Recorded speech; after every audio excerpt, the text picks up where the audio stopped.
si la mid ah isbedelada ay sameynayaan dhammaan qaybaha kala duwan ee teknolojiyaddu sida programmingka iyo qaybaha kale wax iyaguna aan ka maqnayn isbedeladaasi oo horumar weyn sameynaya hackerska oo xilligan sameynaya khiyaanooyin aad u khatar badan la yaabna leh waxaan muuqaalkan ku soo qaadanaynaa qaar ka mid ah hababka cusub ee hackersku adeegsanayaan si ay xog u helaan ama hacker u sameeyaan soo dhawaada dhalinyaro ka warna hadduu soo waco oo familygaaga ama asxaabtaada ka mid ah isagoo ka dalbanaya inaad xog ama lacag degdeg ah u dirto waliba waxa ku soo wacaya video call maahan voice call wajiga iyo codkuba way isleeyihiin oo waa qofka taqaanay ma ka shakilnahay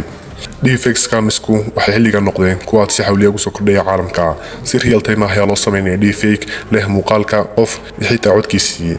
mid ka mid ah dhacdooyinka aadka la yaabka u leh waxaa ka mid ah in mid ka mid ah shaqaalaha shirkad weyn oo ka howlgasha Hong Kong uu lacag 25 milyan oo dollar ah u transfer gareeyay ninkii booska u ahaa ee ka sareeyay haddaba booskani lacagta ma uusan dalban balse ninka shaqaalaha ah waxaa video call ku soo wacay scamaris leh codkii iyo muuqaalkii booskiisa waxaanu sheegay in lacagtaasi 25 milyan ah uu soo diro sidii ayaan ugu diray dhacdadan waxa noqotay mid la yaab ku noqotay caalamka oo dhan muujisayna khatarta deepfake scamsku ay yeesheen xilligan maahan kaliya in lagu xadayo lacag waxaa sidoo kale la adeegsanaya in lagu helo passwords ama xogo sir ah u fiirso halkaani AI-gu dhan kasta waa galay xilligan hadday noqoto in security loo adeegsado oo sistemyada uu qaybin ka noqdo ilaalinta amaankooda iyo hadday noqoto in hackersku adeegsadaan AI ayaa loo adeegsanaya si loo sameeyo cod iyo muuqaal la mid ah targetka sidoo kale haddaynu AI-ga loo adeegsanayo hackinka wax kasii tilmaamno wax iyaguna xilligan u soo xoogaystay phishinka hore waxaa u jirtay in la isku diro email la soo qurxiyey oo la rabo inaad taabato linkiga kusii dhex jira taasina iminka waa la fahmay oo faa'iido badan ma leh maadaama dadku ku baraarugeen oo iska ilaaliyaan inay adeegsadaan emailada aysan aqoon laakiin waxaa dib u soo nooleeyay AI-ga sidee hackersku waxay iminka adeegsanayaan AI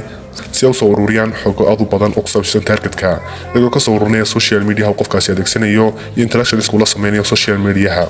kadibna waxaa la sameynayaa oo AI-gu diyaarinaya email phishing ah kaasi oo khaas u ah qofkaasi si toos ahna kaliya ugu socda waxa uu muuqanaya emailkii website ama meel aad dhawaan booqatay oo ama xiriir la sameysay mowduucyadii uu ka hadlayay website-kaasi aad booqatay iyo waxyaabo personalized ah ayaa lagu soo darayaa emailkaasi tan waxay ka dhigaysaa mid aan laga shakin karin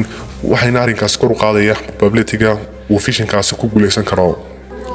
Internet of Things ama IoT waa qalabada smartiga ah ee guryaha ku adeegsano kuwaas oo internetka ku xidhma sida security camerada robot vacuum cleanerska iyo kuwa la midka ah haddaba qalabadani waxay soo kordhiyeen khatar ballaaran maadaama aad loogu target gareeyo supply chain attacks-ka in hore usoo tilmaamnay qalabadani waxay noqdeen albaab si sahlan loogu soo geli karo home network-kaaga taasina ay hackerska u suurtagelinayso in si fudud loogu helo xogo aad badan haddaba waxaa jira khatar aynu odhan karno intaniba way ka awood badan tahay markaynu ka hadlayno ammaanka xogta qof kasta waa ogyahay muhiimadda encryption-ku uu leeyahay ama cryptography-gu uu leeyahay in xogta la qariyo waxyaguna aad u soo caanbaxay adeegsiga quantum computerska kuwaas aan soo tilmaamnay inay yihiin computers aad uga awood badan kuwa computerska caadiga ah ee sida maalinlaha u adeegsano waxaana la ogaaday in quantum computerska loo adeegsan karo in si fudud loogu dhiggareeyo xogaha taasina waxay qaababkii encryption-ka aynu adeegsanayna ka dhigaysaa kuwa si sahlan loo dhaafi karo marka la helo toolkii saxda ahaa inkastoo ay weli kooban yihiin dadyowga adeegsada ama accesska u leh quantum computerska haddana tan waxay noqotay khatar soo ifbaxday muuqaalkeena maanta intaas ayuu ka egyahay ka taxadir ammaanka xogtaada iyo qalabada aad adeegsanayso khatarta cyberku waa mid maalin kasta sii kordhaysa waxay laawna muuqaalkan la wadaagto asxaabtaada si ay ula socdaan khataraha cusub ee cyberka kuna soo biir K-Tech Somali mahadsanid